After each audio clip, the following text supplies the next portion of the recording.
എറണാകുളം കളമശ്ശേരിയിൽ വൻ തീപിടുത്തം. HMDയിലെ കിടക്ക ഗോഡൌണിലാണ് തീപിടുത്തമുണ്ടായത്. ഫയർഫോഴ്സ് എത്തി തീയണയ്ക്കാൻ ശ്രമം തുടങ്ങിയ വിവരങ്ങളുമായി ഇപ്പോൾ അർച്ചന ചേരുന്നുണ്ട്. അർച്ചന, ആളുകൾക്ക് അപായം ഉണ്ടായിട്ടില്ല എന്നാണ് മനസ്സിലാക്കാൻ കഴിയുന്നത്. പക്ഷേ നിരവധി ജനങ്ങൾ തിങ്ങി താമസിക്കുന്ന പ്രദേശത്താണ് തീപിടുത്തമുണ്ടായത്. എന്താണ് കാരണമെന്ന് സംബന്ധിച്ച് വ്യക്തത വന്നിട്ടുണ്ടോ? ഇപ്പോഴത്തെ ഒരു സാഹചര്യം എന്താണ്? തീ നിയന്ത്രണ വിധേയമാക്കിയോ? ബിജു, കളമശ്ശേരി ബീവറേജിന് സമീപമുള്ള കിടക്ക നിർമ്മാണ ഗോഡൌണിലാണ് വൻ തീപിടുത്തമുണ്ടായത്.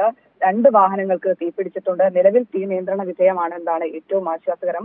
മാത്രമല്ല, ഈ സ്ഥലം ഒരുപാട് വീടുകളുള്ള, തിങ്ങി നിറഞ്ഞ വീടുകളുള്ള പ്രദേശമാണ്. അവിടെയാണ് ഇത്തരത്തിൽ വലിയ തീപിടുത്തമുണ്ടായത്. എന്നാൽ ഇത്തരത്തിൽ ആളപായമില്ല എന്നും ഇത്തരത്തിൽ തീ നിയന്ത്രണ വിധേയമായി എന്നതും വലിയ ആശ്വാസം നൽകുന്ന വാർത്തയാണ്. ഈ തകര ഷീറ്റിലാണ് നിർമ്മിച്ച കെട്ടിടത്തിലാണ് തീപിടുത്തമുണ്ടായത്. തീപിടുത്തത്തിൽ KSEBയുടെ HD ലൈൻ പൊട്ടി വീണിട്ടുണ്ട്. മാത്രമല്ല, തീപിടുത്തത്തിന്റെ കാരണം എന്താണെന്ന് നിലവിൽ വ്യക്തമായിട്ടില്ല.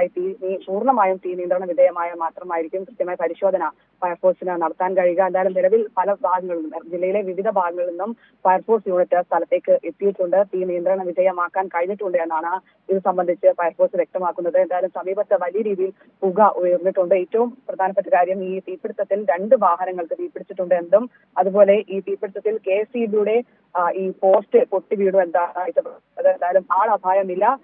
മാത്രമല്ല, തീ നിയന്ത്രണ വിധേയമായി എന്നത് ആശ്വാസം നൽകുന്ന വാർത്തയാണ്.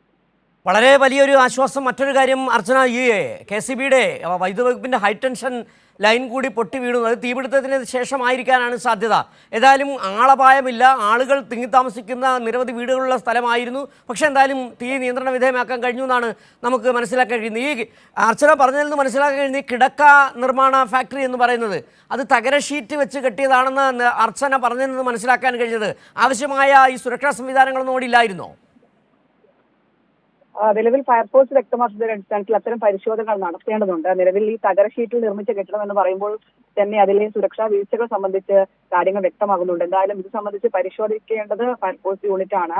ഇത്തരത്തിൽ ഫയർ ആൻഡ് റെസ്ക്യൂ ടീമിന്റെ സുരക്ഷാ ക്രമീകരണങ്ങൾ പൂർണ്ണമായും പാലിച്ചിട്ടുണ്ട് എന്ന് സംബന്ധിച്ച് പരിശോധിക്കേണ്ടതുണ്ട്. അതിന് തീ പൂർണ്ണമായും നിയന്ത്രണ വിധേയമായതിനു ശേഷമായിരിക്കും ഈ ഫയർഫോഴ്സ് ഉദ്യോഗസ്ഥർക്ക് ഉള്ളിൽ കയറി പരിശോധിക്കാൻ കഴിയും. എന്തായാലും നിലവിൽ എന്താണ് ഇത്തരത്തിൽ തീപിടുത്തത്തിന് കാരണമെന്ന് വ്യക്തമല്ല. നിരവധി, അതായത് ബീവറേജിന് സമീപം ഈ കിടക്ക നിർമ്മിക്കുന്ന ഒരു ഗോഡൌൺ കൂടിയാണ്. അതുകൊണ്ട് തന്നെ അത്തരത്തിൽ നിറയെ സാധനങ്ങൾ ഉണ്ടാകാനുള്ള ഒരു സാധ്യതയും കൂടെയുണ്ട്. അതുകൊണ്ടായിരിക്കും ഇത്തരത്തിൽ വലിയൊരു തീപിടുത്തത്തിലേക്ക് കാര്യങ്ങൾ നീങ്ങിയത്. എന്തായാലും സമീപത്ത് ഗോഡൌൺ ആയിരുന്നു അല്ലേ?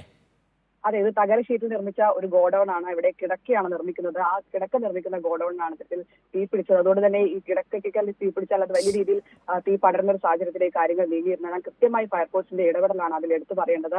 വിവിധ ഭാഗങ്ങളിൽ നിന്ന്, എറണാകുളത്തിന്റെ വിവിധ ഭാഗങ്ങളിൽ നിന്നും ഫയർഫോഴ്സ് യൂണിറ്റ് ഉടനെത്തി അപ്പോൾ തന്നെ തീ നിയന്ത്രണ വിധേയമാക്കാനുള്ള കാര്യങ്ങൾ ചെയ്തു. ശരി, അർച്ചനയാണ് വിവരങ്ങൾ നൽകിയത്. എറണാകുളം കളമശ്ശേരിയിൽ കിടക്ക നിർമ്മാണ ഗോഡൌണിലുണ്ടായ തീപിടുത്തം അത് ഫയർഫോഴ്സ് എത്തി നിയന്ത്രണ വിധേയമാക്കി. ആളപായമില്ല. 2 വാഹനങ്ങൾ കത്തി എന്നുള്ള വിവരങ്ങളാണ് അർച്ചന പങ്കുവച്ചത്.